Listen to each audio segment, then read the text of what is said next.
boys and girls. It's Mrs. Fong, and we are on part 3, and we will finish this book today of my favorite, all-time favorite book, Thank You, Mr. Falker, by Patricia Polacco. And look who's here. Our little bobcats joined us again to finish reading our story. I really hope you enjoy the book. All right, so last time we left off, there was a mean boy who had been really being mean to Trisha and teasing her and getting others to tease her. Not a good student. And Mr. Falker, the new teacher, had come, and he was really liking Trisha's artwork and really trying hard to help her and not be teased. All right, so one day at recess, Eric followed her to her secret hiding place. "Have you become a mole?" he laughed, and he pulled her out into the hall and danced around her. "Dumbbell, dumbbell." Trisha buried her head in her arms, curled up in a ball. Suddenly she heard footsteps. It was Mr. Falker. He marched Eric down to the office. When he came back, he found Trisha. "I don't think you'll have to worry about him anymore," he said. "What was he teasing you about, little one?" he said softly. Trisha said, "I don't know." Mr. Falker to the rescue. No more Eric the bully. Trisha and Mr. Falker believed that she could read. Trisha was sure Mr. Falker believed that she could read. She had learned to memorize what the kid next to her was reading, or she would wait for Mr. Falker to help her with a sentence. Then she'd say the same thing that he did. "Good," he would say. Then one day, Mr. Falker asked her to stay after school and help wash the chalkboard. He put on music, brought out little sandwiches. They worked and talked. All at once he said, "Let's play a game. I'll shout out letters. You write them on the board with the wet sponge as quickly as you can." "A," he shouted. She wiped a watery A. 8. She made a watery 8. 14-3 DMQ, he shouted out. He shouted out many letters and numbers. Then he walked up behind her, and together they looked at the board. It was a watery mess. Trisha knew that none of the letters or numbers looked like they should. She threw the sponge down and tried to run. But Mr. Falker caught her arm and sank to his knees. In front of her, "You poor baby," he said.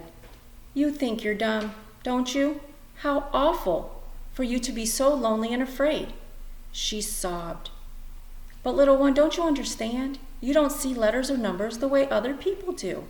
And you've gotten through school all this time and fooled many good teachers." He smiled at her. "That took cunning and smartness and such bravery."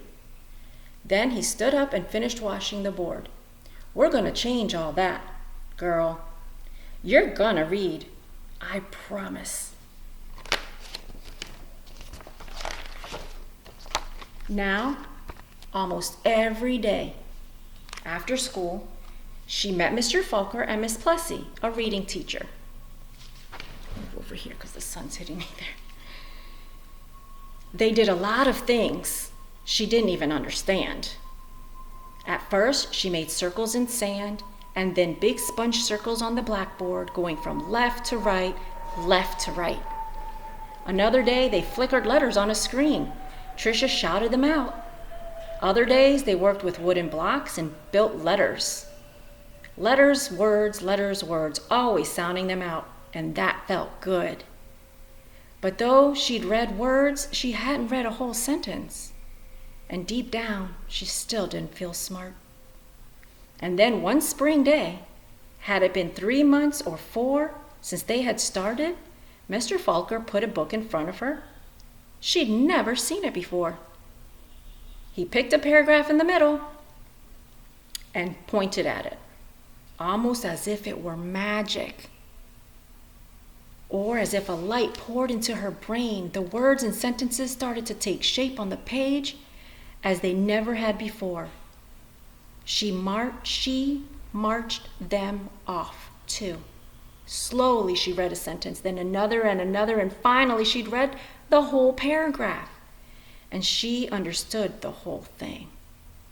She didn't notice that Mr. Falker and Miss Plessy had tears in their eyes.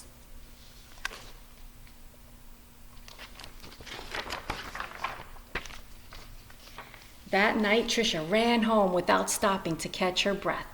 She bounded up the front steps, threw open her front door, and ran through the dining room of the kitchen. She climbed up the cupboard and grabbed a jar of honey.